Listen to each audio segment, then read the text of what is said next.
कोई भी पाकिस्तान जाने के लिए तैयार नहीं है। बहुत जल्द से जल्दी हो सके हमारी आवाज़ आगे पहुँचे। कोई माँ को साथ ले जाने की जिद पर अड़ा है तो कोई बच्चों की जिद पर। कौन सा कानून कहता है कि माँ और बच्चों को जुदा कर दे? सभी की आंखों में आंसू है। किसी का शोहर इंतजार कर रहा है तो किसी का बच्चा तड़प रहा है। दूध की तरह बच्चा है बीएसएफ वालों ने, क्या उनके वालिद वहाँ खड़े हो, अरे वो बच्चा कैसे रहेगा? कोई टैक्सी के अंदर रो रहा है तो कोई अटारी बॉर्डर पर सबके सामने रो रहा है।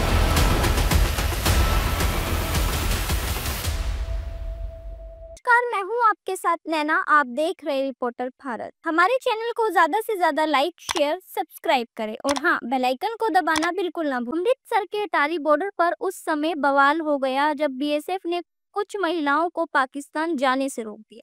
महिलाओं के शोहर उस पार उनका इंतजार करते रह गए, लेकिन बीएसएफ अधिकारियों ने महिलाओं को उस पार नहीं भेजा। अधिकारियों का कहना था कि उनके पास पाकिस्तान की नागरिकता नहीं है। वैसे में भारतीय पासपोर्ट वालों को पाकिस्तान नहीं जाने दिया जा सकता, जबकि महिलाओं के साथ आए बच्चों को जाने दिया गया। महिलाओं का कहना है कि वे भारत में पली बड़ी हैं, लेकिन उनकी शादी पाकिस्तान में हुई है। वे अपने मायके आई हुई थी। अधिकारियों ने दलीलें सुनने के बाद भी उन्हें आगे जाने की परमिशन नहीं दी। बॉर्डर पर रोके जाने पर शनीजा नाम की महिला ने बताया कि 15 साल पहले उसकी शादी कराची में हुई थी। उसके मायके दिल्ली में है और वह अपने माता पिता से मिलने के लिए आई। सरकार के आदेश जारी होने के बाद वह वापस पाकिस्तान जाने के लिए अटारी बॉर्डर पर पहुंची, तो यहाँ उसे रोक लिया गया। मैं 11 साल हो गए मेरी शादी को, वहाँ पर मम्मी पापा से मिलने आई थी। विदिन 48 आवर्स में खाली करो, निकल गए। मेरे 2 बच्चे बॉर्डर के उस पार खड़े हुए अपने पापा के साथ हैं। या फिर है ना, गवर्नमेंट ने ये क्यों नहीं चलाया कि जिनकी शादियां हुई हुई है, जो बच्चे यहाँ आई हुई है, उनको ये प्रोटोकॉल फॉलो करना है। बस हेडलाइन चला दी 48 आवर्स की। मुझे कुछ नहीं पता, मेरी आवाज जहाँ तक भी पहुँच रही है। मुझे आज किसी भी हालत में बॉर्डर क्रॉस करना, वरना मैं यही धरना दे के बैठ जाऊंगी। ये कोई तरीका थोड़ी ना हुआ। हम लोग लाखों रुपए बर्बाद करके आए, इतनी आराम से पैसा कमाते हैं क्या? वहाँ पर मेरा मियाँ खड़ा हुआ है, इतना थोड़ी ना होता है। मुझे कुछ नहीं, ये मेरी नेशनलिटी की स्लीप है, कैप्चर करे। ये मुझे हाफ नेशनलिटी मिली हुई है, ठीक है ना? ये मुझे हाफ नेशनलिटी मिली हुई है, सही है। और इसके बुनियाद पर मुझे ये लोग नहीं रोक सकते हैं, ठीक है? मैं हाफ पाकिस्तान नेशनल हूँ। अगर मुझे नेशनलिटी नहीं मिली, मेरा कसूर है। आप लोग प्रोटोकॉल देते, 20 साल बाद नेशनलिटी मिलेगी। हमें ये बोला हमारे हाथ में कुछ नहीं है, हमारे हाथ में कुछ तो किसके हाथ में है? अगर नहीं जाने दिया जाए क्या करेंगे? मैं यहीं पर ही बैठी हूँ। मैं अपना पैसा, मेरा बाप हराम का नहीं कमाता है। 2 नंबर की मेरे और मेरे बाप की मियाँ की कमाई नहीं है। बहुत मेहनत से पैसे कमाते हैं। इतना लाखों रुपए बर्बाद करके हम यहाँ तक आए, मुझे नहीं मालूम। उसे वापस जाने की इजाजत नहीं दी जा रही। ऐसी ही कई महिलाएं हैं जिन्हें पाकिस्तान जाने नहीं दिया जा रहा। ऐसे में महिला ने बताया कि इनमें हमारे बच्चों का क्या कसूर है? करता कोई और है, भरता कोई और।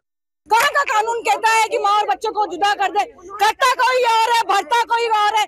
हिंदुस्तान से पाकिस्तान और पाकिस्तान से हिंदुस्तान एक किल नहीं आ सकती बिना सिक्योरिटी। इतना बड़े आदमी, 4 आतंकवादी उसके पिस्टल के साथ में अंदर आके शूट, आपकी सुरक्षा क्या कर रही थी? आपकी कमजोरी है, हमारी कमजोरी नहीं है। हमारे गवर्नमेंट हमको राइट्स देती है, आप उस राइट को छीन नहीं सकते। किसी भी हाल में इस रास्ते को खोला जाए और हमारी माँ बहन जितने भी वहाँ भी छोटे छोटे बच्चे हैं, उनको भी नहीं लिया जा रहा है, यहाँ से भी नहीं भेजा जा रहा है। उन मासूम बच्चों को क्या कसूर है जो दूध पीता हुआ है? हमको इंसाफ दो और हमको हमारी आवाज को हर जगह का फैलाया जाए और ये मेरी बहनों को ये फंसी हुई है, इनको घर भेजा जाए। हम और कुछ नहीं जानते हैं, आप इस चीज को कहाँ तक पहुँचाते हैं और हमारे को कहाँ तक इंसाफ मिलता है? हमारे बच्चे वहाँ पे रो रहे हैं, बिलक रहे हैं, वहाँ रखने के लिए कोई नहीं है।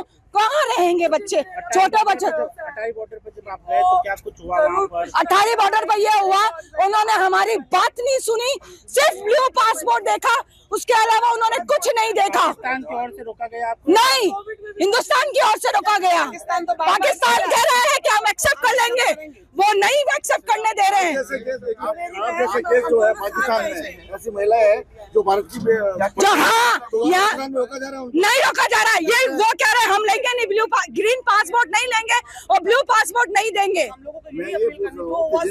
लड़कियों की शादी हो चुकी है, मान लो, उनको भी नहीं ले रहे हैं। जो नूरी वीजा पे गई हुई है उनको भी नहीं ले रहे हैं, सिर्फ यहाँ से ब्लू पासपोर्ट ले रहे हैं कि बच्चों को भेज दो, माँ नहीं आएगी। नूरी वीजा वालों को भी नहीं ले रहे हैं, किसी को भी नहीं लाया जा रहा है। नागरिकता क्यों नहीं मिल पाई? ना यहाँ के लोग नागरिकता देते हैं ना वहाँ के।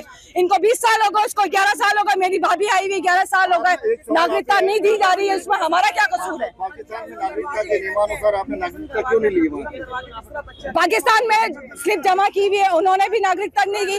11 साल हो गए, मेरी भाभी आई हुई पाकिस्तान से, हिंदुस्तान ने भी नागरिकता नहीं दी। एक बहन आई हुई, उसको 25 साल हो गए, 20-25 साल बाद वो अपने मायके गई है, उसको भी नहीं दी गई है नागरिकता। ना यहाँ से नागरिकता दी जाती है ना वहाँ से नागरिकता दी जाती है। 7 साल में रूल्स होते हैं, नागरिकता दे दी जाती है, चाहे वो हिंदुस्तान हो चाहे पाकिस्तान हो, दोनों तरफ से कोई नागरिकता नहीं दी गई। नहीं तो अभी अपने अपने पासपोर्ट पे होते, आराम से आते और आराम से जाते। ये हालात चलते रहेंगे, ये कब सही होंगे ये हमें नहीं पता। ये ऐसे ही चलता रहेगा क्या? इनमें माँ बच्चों का और जो शादी हुई उनका क्या कसूर है? हमारी रिश्तेदारी भी वहाँ की है, यहाँ भी रिश्तेदारी है, इसका क्या सोल्यूशन है हमें नहीं पता।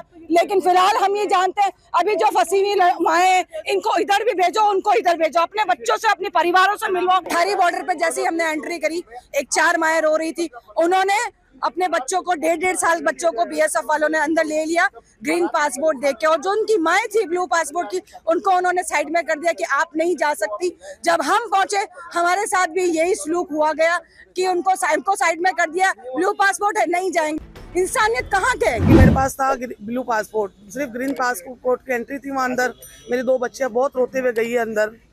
बस हमारा किसी तरह हमारा बहुत जल्द से जल्दी हो सके हमारी आवाज आगे पहुँचाए और हमारे वहाँ जाने का हमारा इंतजाम करवाए। बस हमें यही कहना है। अब जो हो गया सो हो गया, हमारा रास्ता खुलवाए, हमें जाने दे, हमारे लिए कुछ करे। मेरे बच्चों का ग्रीन पासपोर्ट था, मेरे बच्चों को अंदर ले लिया, मेरा ब्लू पासपोर्ट है। भारत छोड़ो नोटिस की डेडलाइन खत्म हो गई है। आंकड़े बताते हैं कि अब तक 272 पाक नागरिकों को वापस भेज दिया गया है। माना जा रहा है कि 100 के करीब और जाने वाले हैं। पहलगाम हमले के बाद ही भारत सरकार ने साफ कर दिया था कि पाकिस्तान नागरिकों को देश छोड़ना होगा। अटारी बॉर्डर से सभी को पाकिस्तान भेजा गया है। ऐसा नहीं है कि केवल पाकिस्तान नागरिकों को ही भारत देश छोड़ना पड़ा, बल्कि जो पाकिस्तान में भारतीय नागरिक रह रहे थे उनको भी वहां से भारत आना पड़ा। पंजाब स्थित अंतर्राष्ट्रीय सीमा के रास्ते 13 राजनयिकों और अधिकारियों सहित 629 भारतीय पाकिस्तान से वापस बुलाए गए। हमारे चैनल को ज्यादा से ज्यादा लाइक शेयर सब्सक्राइब करें और हाँ, बेल आइकन को दबाना बिल्कुल ना भूलें।